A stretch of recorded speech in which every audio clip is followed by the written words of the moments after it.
Boomstick Media. Oh yes, our very first since the name change. Yes, yeah. Boomstick. Boomstick Media. Very exciting. June 15th. We're here with my man Quick and me, Drunken Bear. Today we'll start off with our artist spotlight of the week, which would be Kanye. Really, it's more Pusha T than anything. Pusha T, yeah. Because he gets to be in both. He's both on the Kanye album and then jumping straight over to Nas, which is someone you don't really hear a whole lot about anymore. It's nice to see Nas come back. Because Nas is like, he's crowned as this genius lyricist of his time that you would think to be forgotten about. His best album came out in like 1996. Illmatic came out and it was just like brought down from the heavens or something, and like everybody goes on about Illmatic. And since then, you see DJ Vlad talk about it a lot, about how he's been a poor beat picker, which makes sense because he's a DJ and DJs seem to know a lot about beats. And how relevant is it that DJ Vlad said that? Just a quick excerpt. Quick is our in-house rap connoisseur. Not so much as a whole, just like all rap and hip hop, because I can't just go back like Chode can, who was in one of our earlier videos. He stays pretty up with everything hip hop. Point being, you're not going to hear much from the Drunken Bear on this, except I'll be the guy asking the questions. You're probably wondering, I have no fucking clue who DJ Vlad is. DJ Vlad? DJ Vlad, he's an interviewer. He's bringing it up like I should fucking know, and I'm like, Vlad? Is that Dracula? Well, I think he's like he's not Russian, maybe Russian. He's from over there. Definitely Asian. Asian, yeah. Yeah, he's definitely Asian. He's from Russia. He's definitely Asian. Yeah. But yeah, no. So yeah, Pusha T doing a lot. With the I think we'd actually done a video with the. Did we ever do the back and forth that he did with Drake? Which he just crucifies Drake, destroys him, and Drake, I'm upset. I'm sad. I'm always upset. I'm just sad all the time. Cry. Always cry. You can find that footage on Tales from the Bait Shop on YouTube. That is UGE Tube. Is that .com? Yeah, it's a .com. Yeah, you can reference that. We went on hey man. Pretty sure, was it me and you, or is it you and Chode? No, I think it was me and you. I think we did Trippie Redd. Yeah, we did Trippie Redd. And then we did the title will probably be Trippie Redd Dark Knight Gummo. Yeah, dude. Chainsaw, he's in trouble again this week. He's in trouble, I don't know if it's again, but yeah, I'm not going to assume he's a career criminal, but he was in trouble for something, beating up somebody, something. I don't know, man. These guys, they get a little bit of a career and they think that they can do what they've done in the past and it's not just going to come back, or that the money's never going to stop coming in. You got to think more what's going to be like in 20 years, 30 years. You can't think about like today I have money. But so yeah, Trippie Redd's in trouble. Alright, well, back to the topic at hand. Kanye, Pusha T. Yeah, that's what we originally talked about. Was we were going to talk about Nas and Pusha T, and I was like, well, I mean, Kanye's album just dropped, and it was weird because it's kind of back and forth. People talking about he's all over the place, but the album was literally about living as bipolar, so it should be all over the place technically. I think people are missing that a lot. Then Pusha T, I think that he had some leftover beats because they got together. There was an interview with the Breakfast Club where Pusha T had done this interview with Charlemagne about making beats with Kanye and having to go down to this random place I think he had to go to like Utah or somewhere. And rent this giant house because that's where he like the beats took him or whatever. He's just like kind of like, yo, this is where we gotta go. All right, we have to go, and they had to like split the house rent, which was like $10,000 a day, while they're making these beats. And like the first 3 days, they didn't make any beats. And then the kind of art rose up or what? I don't know how it works. I'm not an artist, I'm not a crazy artist, but I do know that they're typically crazy. I don't know if it has something to do with that part of their brain being more open or what, but so he's making beats with Kanye. And I don't know if he has some leftover beats or what. I don't know how he really mixes in with Nas, but I do know that Nas, like we talked about DJ Vlad, hadn't been a good beat picker since Illmatic came out. Whereas Illmatic had good beats, was good. He always had a lot to say. He's never changed like that. He stayed consistent with who he is, which is respectable, but not really respectable in what's popular with hip-hop or with rap. What you always see is a lot of, you always see was, what we usually make fun of with the trash hip-hop, but if this is what we're talking about today, then we're definitely not be getting in any trash hip-hop, because this is all very thought-provoking artistic work versus just what makes money. So I'm really excited to see what Pusha does. I like seeing him talked about more. I liked him a lot since he had the album come out. We did some songs with Kendrick that were really good. So I like seeing him get bigger. I like seeing him do. I think that the whole reason he did the Drake thing was to get himself talked about, get a buzz going. Since there is no MTV anymore, to get buzz going for anybody, they have to start these rap fights. What do you mean there's no TV? Maternity TV's still on. There's what? Maternity TV. Maternity TV? Because it's all Teen Mom. Yeah, for real. Is that still a thing? I know that I've seen something about the Teen Mom girls. My recently. ex-wife was addicted to that show, and that's all you would see on there. That and fucking Catfish. So there's no more music TV. Catfish. I still watch Catfish apparently they play music at night, but I don't know. I don't know what time of the night, or if it allegedly. Yeah, allegedly. It feels like anytime you turn it on, it's literally one of the two: Catfish or reruns of Jersey Shore. God, I thought that was coming back. They're mid-40s now. Back. Yeah, making a comeback, and I can't dog it because I watched every episode of the original Jersey Shore. So. You were from where you were from. You're more likely to see them at a club, right? Than I would be. To really relate. I can't say that. All right, so overall, what do you think about the album? I always like Kanye. I think he's really well known, but at the same time underrated, because you hear more about things he does than his music, which is kind of like Axl Rose. He was crazy. I always compare him a lot because he was crazy. They had some good songs, but you had to kind of endure the artist to enjoy the art. And so, no, I like Kanye. I like anything he does. He puts a lot into, and it shows when it gets released. So yeah, no, it'll be fine. I don't think it's gonna be like Jesus Walks or Yeezus or anything, but it's something. Is it worth checking out? Definitely always worth checking out. I mean, it's only like a 32-minute album. Nice. So yeah, no, it have one drive to work, and you can decide on your own what you think about it. Well, I won't be the one deciding that, because I doubt I'll listen to it. Anyway. We'll post it as soon as we can. We'll put it on either on the website or on the YouTube or something. Check it for content-wise, so I can stay in the now.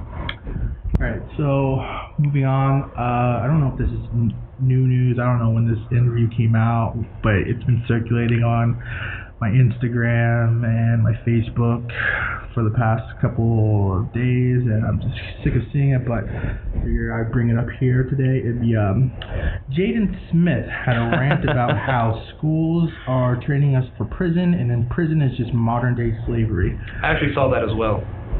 Yeah. So I understand where he's coming from with the school thing, the bells and whatnot. But I don't know, I just can't wrap my head around his logic that prison is modern day slavery, because slaves were in prison unrightfully, or against their will or whatever, and prisoners are in there for doing fucked up shit. I mean, save you if it's the guys who got convicted for weed charges, which I think is bullshit. They should be released, because weed's technically legal almost everywhere they go now. Yeah, but they're murderers, rapists, sodomites, pedophiles, whatever you would have it. I say sodomites because I was thinking pedophile, but sodomite came to my head first because I've been watching Peaky Blinders, and off topic, Tom Hardy, he's the leader of this Jew army, and he talks about how the sodomites, the gypsies, can't be with Jew women. Anyway, it's stuck in my head because I watched it last night. But point being is go on. Peaky Blinders, check it out on Netflix. Don't forget. So so when he says that, I think that he's referring more closely because of how he relates more to the black neighborhoods, with like a huge percentage of the male black community going to prison, whereas in like the white community we see schools are more set up to work for somebody else, which makes sense when 99% of people are going to work for the other 1%. The people who can afford to send their kids to private schools, they're more directed toward learning to become a business owner or a leader, management. Majority of people, even though they tell you can be whatever you want to be, are going to end up working for other people. So when you see someone, it's more like setting somebody up for a cubicle job than anything, which you can compare a cubicle job to prison.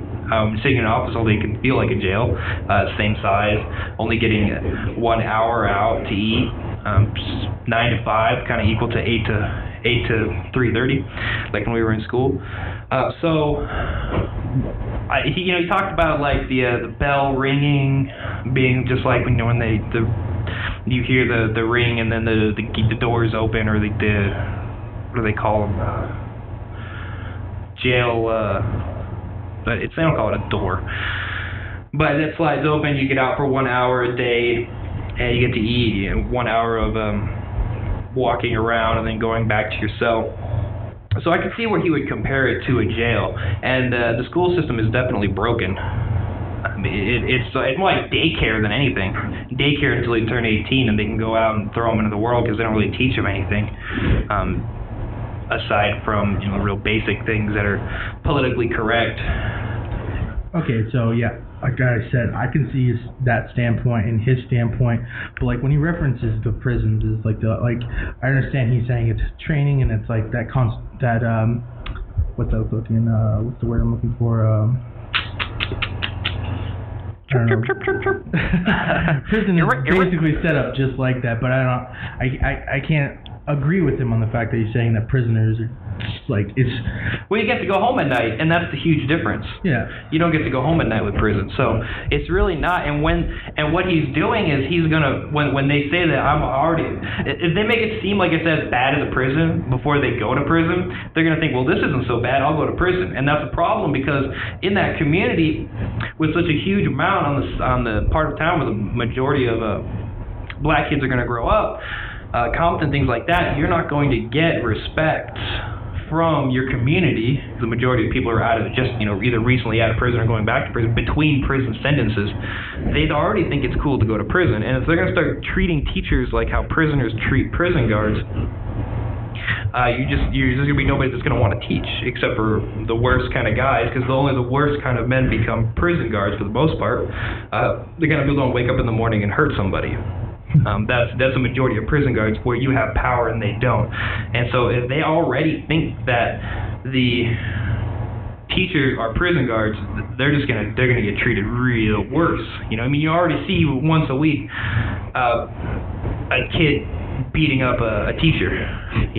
So you see how one guy he fought back and he ended up fighting like the whole class. This was this week. See, this is a preamble to bringing back capital punishment. Yeah, I don't know. I got spanked in Texas, and I did not like that. I took rulers to the hand and said, I never cut out a line because of that. Yeah, so. No, I just made me grow a hatred toward the principal. So no, you can't compare it to a prison.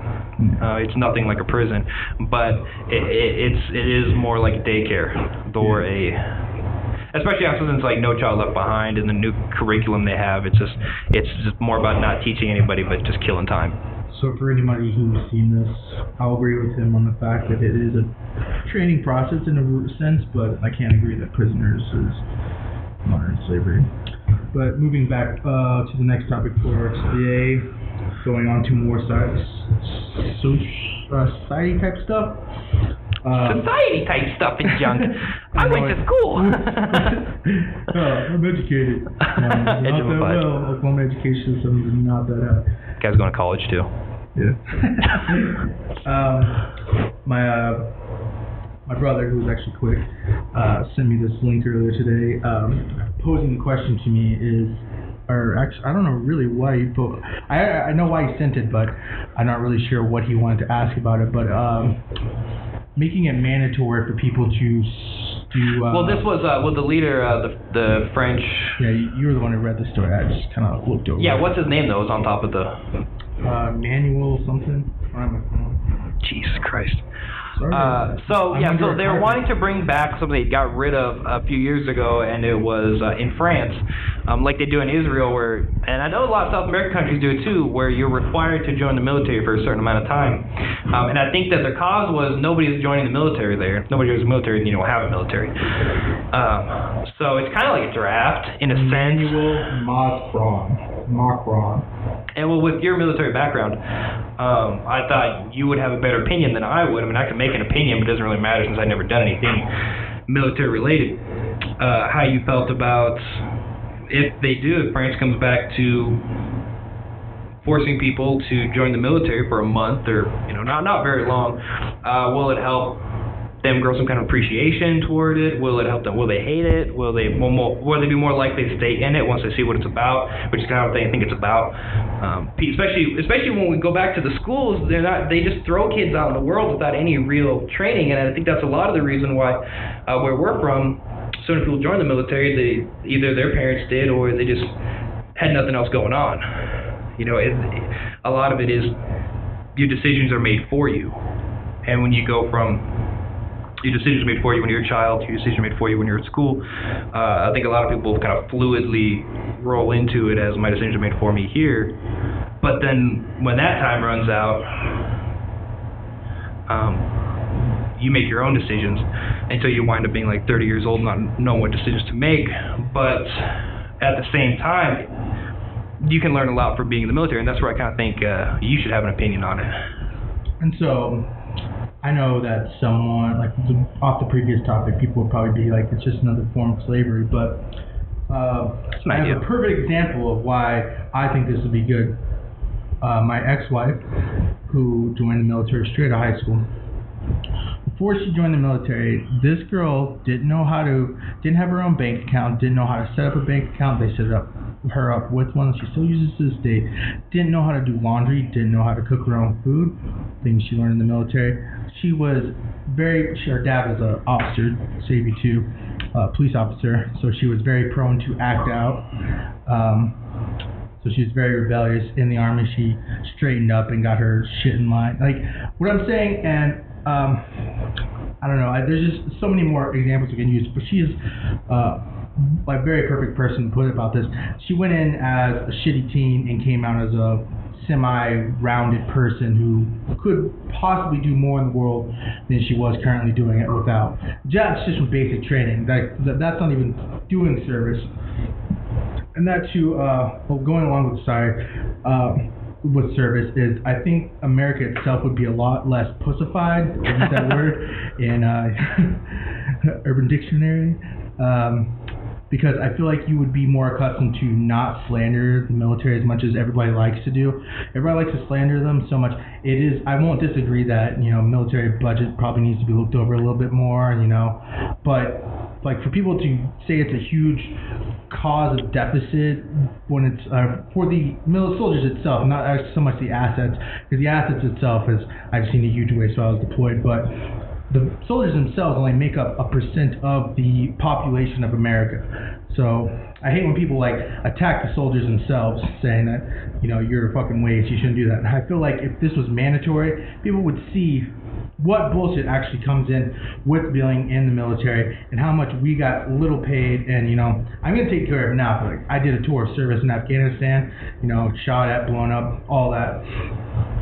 I don't know. My personal opinion is that I think it'd be good. People would fucking hate it. Everybody wouldn't look forward to it. I think they'll realize it's not us against them. Oh, dude, perfect example. I just thought of this off the top of my head. In the movie 300, it's like, how the boys get sent off to that fucking hardo camp to become men, soldiers. I feel like America would be a little bit more hard, if we, went over there. We'd be Spartans, not fucking... Yeah, they think they worry too much about the feelings. Feelings become so important over reality that you get kind of more to where you're living in your head than in reality. And people who live in a bubble, and the only thing they see is what's sent to their phone or what goes on the feed of their phone versus what's actually happening in the world it would give definitely a lot of people opportunity to see the world. Yeah, that's you. Like it's assuming saying you that stay in. these people are only required a month plus basic training, so it's like with 9 weeks on top of 4 weeks, with 13 weeks, weeks, and you get to choose if you want to stay in or get out. Like, doesn't seem like a bad deal. I think people have more pride. Yeah. There's definitely be more pride in themselves and in the things around them. Or you wind up like that guy that his parents had to have him removed from his house at 30 years old because he wouldn't get his life together. And I'm in between living with my parents right now because I'm going through a divorce. But like, you know, I have a sister who she's almost living at home, and you know, you can't tell her which is what, because what she falls back on is that she has some type of mental illness. And just the other day she was trying to say she has voices in her head. You know, it's a normal thing nowadays for people. Probably edit that part out. Fuck that. I hope she hears this one day. Tell it to her face. No, yeah. Well, mental illness is another thing is very well overlooked. But you know, I'd seen recently Trump was talking about you know, because we protect a lot of different countries. And they talk about these countries that are socialist, and they're like, they don't have to have a lot of money in military. Military is a waste of money, because you were just saying that. And these are countries that we protect, right? You don't have to have a big military when our military is protecting you. So you can't really compare the two countries as far as budgets and deficits. But Trump was talking about how these countries, like, we've been protecting them for 30 years, right? We need to be getting paid for it. And so he's trying to impose a tax on these people for protecting their country, which makes sense because they brag about how they're saving so much money because they don't have to spend money in the military, because it is a dead loss if you're not in war. So what I would love to see would be hilarious is taxing these countries. And I don't know if maybe it has something to do with NAFTA. Part of the trade is protecting them, like protecting our assets with the fair trade or what. But it's going to be so funny if he can actually get money out of people like the mobsters do, you know. You know, maybe you pay, or you know, maybe your building burns down. So that would be really funny.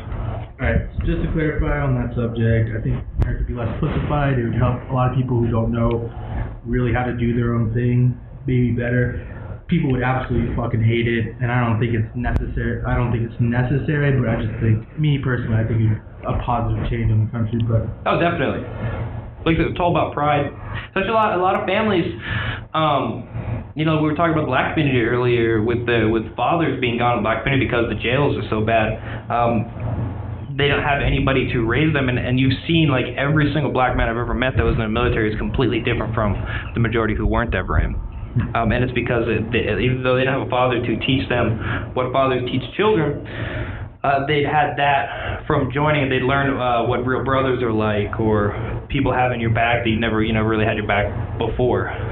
So I think it would be good. I'm sure they would say it's a racist thing here, you know, like, oh, you're just trying to get control black man or whatever, you know, whatever. But like the draft, like only the poor got drafted, you know, where everybody got drafted, but you could always buy out. Another subject about how lazy America has become recently too. But I don't. Increasingly lazy, yeah. Yeah, I want to get into that today. I'd like to end on a positive note. Yeah, I think. What I'm going to say is leading to our final topic for today.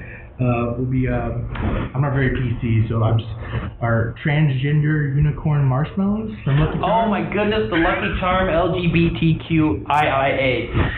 Freaking yeah, the commercial I'd seen. There's so much going on in that commercial. I was walking by.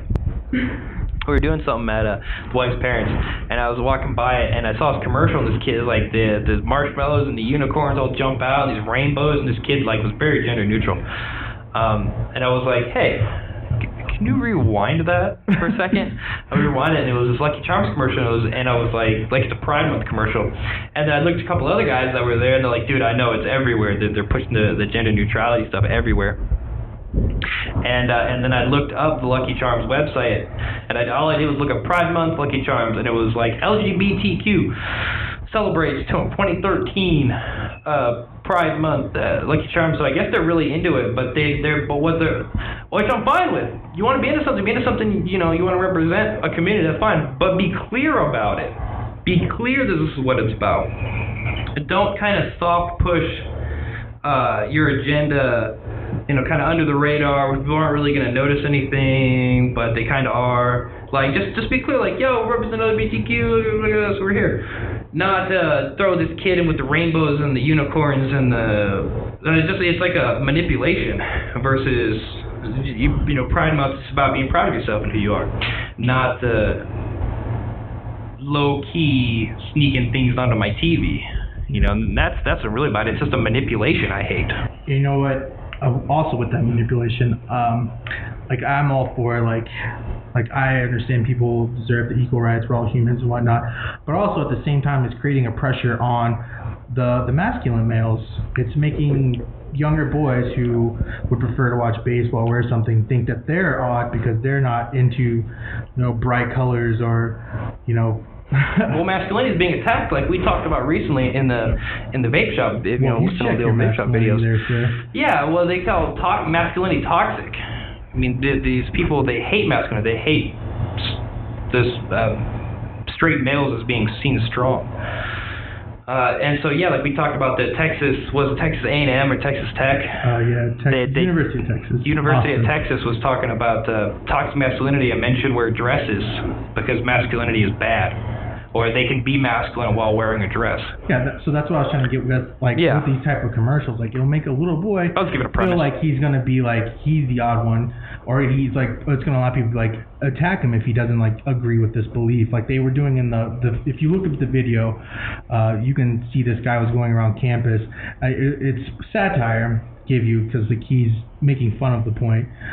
But it's he's attacking people for their masculinity, and then I just feel just one little maybe that's not the grand scheme of this commercial. Maybe it was innocent, but at the same time, I just can see someone feeling out of place for not thinking that why is this not weird?